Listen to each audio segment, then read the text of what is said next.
For this lesson, we're going to do something a little different. We're going to go through the Lord's Prayer in Latin, line by line, and learn to read it. If you are familiar with the text, you should be able to learn from it very rapidly. This text will help us learn a new aspect of verbs, mood. The easiest to understand is the imperative mood. This is used when we make requests, demands, commands, etc. For example, saying, "Give me money." The other mood is called the subjunctive mood and has too many different uses to cover in one video, but the use we will say, the police arrested the thief, but the passive would be, the thief was arrested by the police, and the thief is now the subject of the sentence. The subjunctive is easy to form for verbs that end in ARE. We switch the A to an E and add the normal ending. So instead of sanctificat, it's sanctificet. However, sanctifico becomes sanctificem, since the first person case doesn't really have an ending. Then, as you can see, to form the passive, we just add the suffix UR for the third person. We won't go into the other cases here, but just know that if a verb ends in R, then it's in passive form. The third line is adveniat regnum tuum. We know that verbs in the indicative mood can only end in at, et, or it, so this must be another subjunctive form. This verb is advenire, so the rule for this case is we switch the I to an IA and add the normal ending. The English word advent is derived from this, so advenire means to arrive.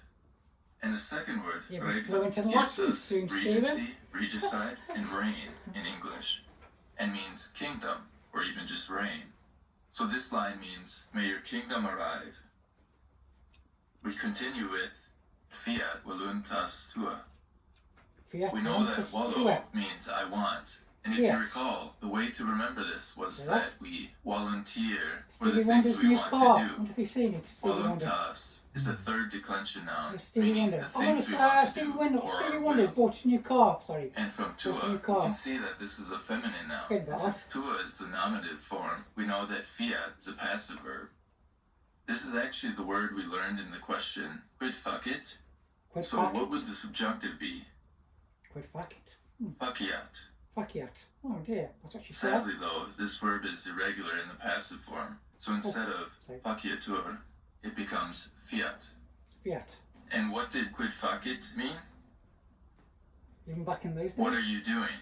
Of course. So this line means, may your will be done. Ah, yes, very good. Okay, we made it through the hardest part, and the next line is easy. Oh, that was hard. Sicut in caelo et in terra. The only new word here is sicut, which means just like, or as. There isn't a trick for this word, it just has to be memorized. And notice that now the word for heaven is singular. Panem nostrum quotidianum da nobis hodie. Here is our first imperative form. In the lessons we used dat, das, and do, but here we see just da. The imperative is really easy. Just subtract the RE from the infinitive and you got it. So already we can say da, give, scribe, write, laba, work, lege, read. In front of da, we see three words ending in M, so we know this is what is being demanded. Panis is bread, another third declension noun. It might help to remember this by thinking the bread is in the pan tree. And nostrum is obviously the accusative form of noster. The next word we actually also have in English, quotidian, which means daily. It's like a day quota. So this first part means, give us our daily bread. Then we have nobis, and since this starts with no, you can probably guess that it has something to do with we. This is the salvete omnes. In order to review, let's first learn a simple question. Quid facis? Quid facis. Based on what we've learned, we can already guess two things about this question. The first is that quid is a WH question word, just like qui, which we saw in the first proverb. And the second word looks like a verb conjugated for to. The key word to help you understand this verb is factory, because it means do or make. And if you haven't guessed it, this question is, what do you do? Or, what are you doing? Latin doesn't distinguish between these two forms because there is no ing conjugation in Latin. Can you guess how to ask, What is the male student doing?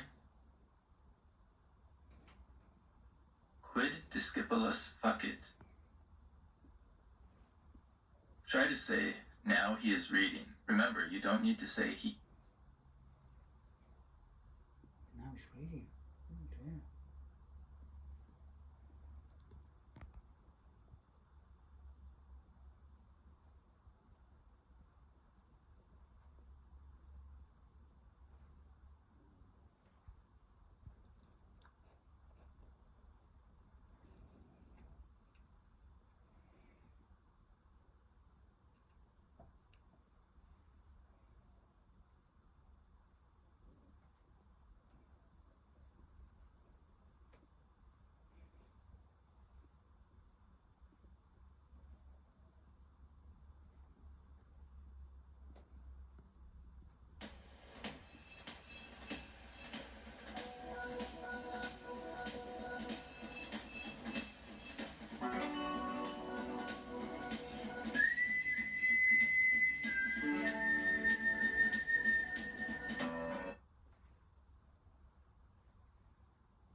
Today we are in one of the most beautiful cities in France and Europe, Montpellier, France.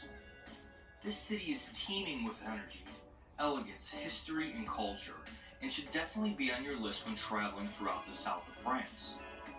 Join me on a journey as we wander its medieval streets, explore its fascinating sights, and learn why this is such an attractive destination for students, retirees, and tourists. Cut!